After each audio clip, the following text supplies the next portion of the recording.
Hoy vamos a meternos de lleno en un periodo que todavía hoy sigue marcando profundamente a España, la dictadura de Franco, su particular experimento de autarquía económica y sobre todo la sombra que proyecta hasta nuestros días. Y para empezar, vamos a plantear una pregunta que es clave para entenderlo todo. A ver, pensad un momento. Estamos ya en 2025. Ha pasado medio siglo desde la muerte de Franco. Y sin embargo, el pasado está increíblemente presente en la política. ¿Por qué pasa esto? Mirad, para que se vea hasta qué punto esto es así, esto que leemos es parte de un debate muy reciente en un parlamento autonómico. Nos sirve para ilustrar perfectamente lo vivas, lo crudas que siguen estando estas divisiones. Para entender de dónde viene todo esto, tenemos que viajar al principio. Bien, situémonos en 1939. Tras ganar una guerra civil absolutamente brutal, Francisco Franco tenía una visión muy concreta para España. Una visión que se inspiraba directamente en los estados totalitarios que dominaban Europa en ese momento. Y en el corazón, en el núcleo de esa visión, había una política económica radical. Una palabra que lo define todo: autarquía.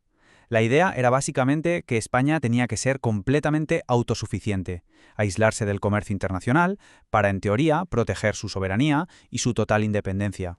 Y ojo, porque esto no se vendía como una simple decisión económica, ni mucho menos. Esta cita de uno de los ministros de la época lo deja clarísimo. Se planteaba como una necesidad patriótica, casi una cuestión de honor, para garantizar esa independencia total de España frente al mundo. Pero claro, una cosa es la gran visión ideológica del régimen y otra muy distinta fue la realidad. Una realidad que no tardó en golpear de forma devastadora a la población española. El coste de ese aislamiento fue sencillamente inmenso. Mientras el resto de Europa se reconstruía a una velocidad de vértigo después de la Segunda Guerra Mundial, España se hundía en un periodo de miseria larguísimo que ha pasado a la historia como los años del hambre. El Estado intervino de lleno en la agricultura y el resultado fue un desastre. La producción se hundió. Esto obligó a la gente a buscarse la vida en un gigantesco mercado negro, el famoso extraperlo. Y ahí, para que nos hagamos una idea de la desesperación, el precio de algo tan básico como el pan podía llegar a ser un 800% más caro que el precio oficial. Una auténtica locura. Y a la par que las penurias económicas, vino un control social férreo. Para ejercerlo, el régimen se apoyó en un pilar que consideraba fundamental: la Iglesia Católica. Se le entregó el monopolio de la educación, el control de la moral, de la censura, todo, hasta el punto de que para muchas cosas necesitabas un certificado de buena conducta del párroco. Claro, esta situación era insostenible. Para la década de los 50, el fracaso del modelo autárquico era ya innegable. El régimen estaba al borde del colapso y se vio forzado a dar un giro de 180 grados, básicamente para sobrevivir. Pero cuidado, que este cambio no fue de un día para otro, Fue una apertura muy lenta, muy pragmática, movida por la pura necesidad. La cronología lo deja muy claro. Desde el aislamiento total en el 39 a los primeros acuerdos con Estados Unidos en el 53, hasta que por fin, en el 59, se entierra oficialmente la autarquía. El punto de inflexión, el momento clave de todo este proceso, es el Plan de Estabilización de 1959. Este plan lo orquestó una nueva generación de ministros, los famosos tecnócratas, gente que priorizaba el pragmatismo económico y la eficiencia por encima de la vieja y fracasada ideología falangista. Y los resultados, los resultados fueron inmediatos y absolutamente espectaculares.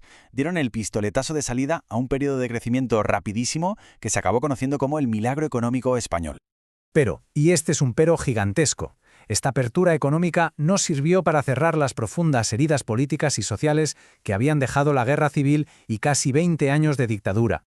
Y aquí está, quizá, la gran contradicción de esa época.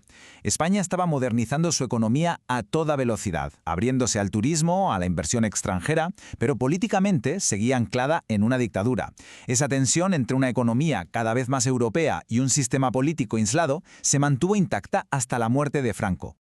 Y todo esto nos lleva de vuelta al presente, al debate parlamentario del principio. Por un lado, vemos argumentos de partidos como el PSOE o la Chunta Aragonesista que hablan de reivindicar la memoria y la dignidad. Y por el otro, desde el PP o Vox, se argumenta que esto es remover el barro o usar un francomodín para distraer. Son, como se ve, dos visiones totalmente irreconciliables de cómo una sociedad debe mirar a su pasado.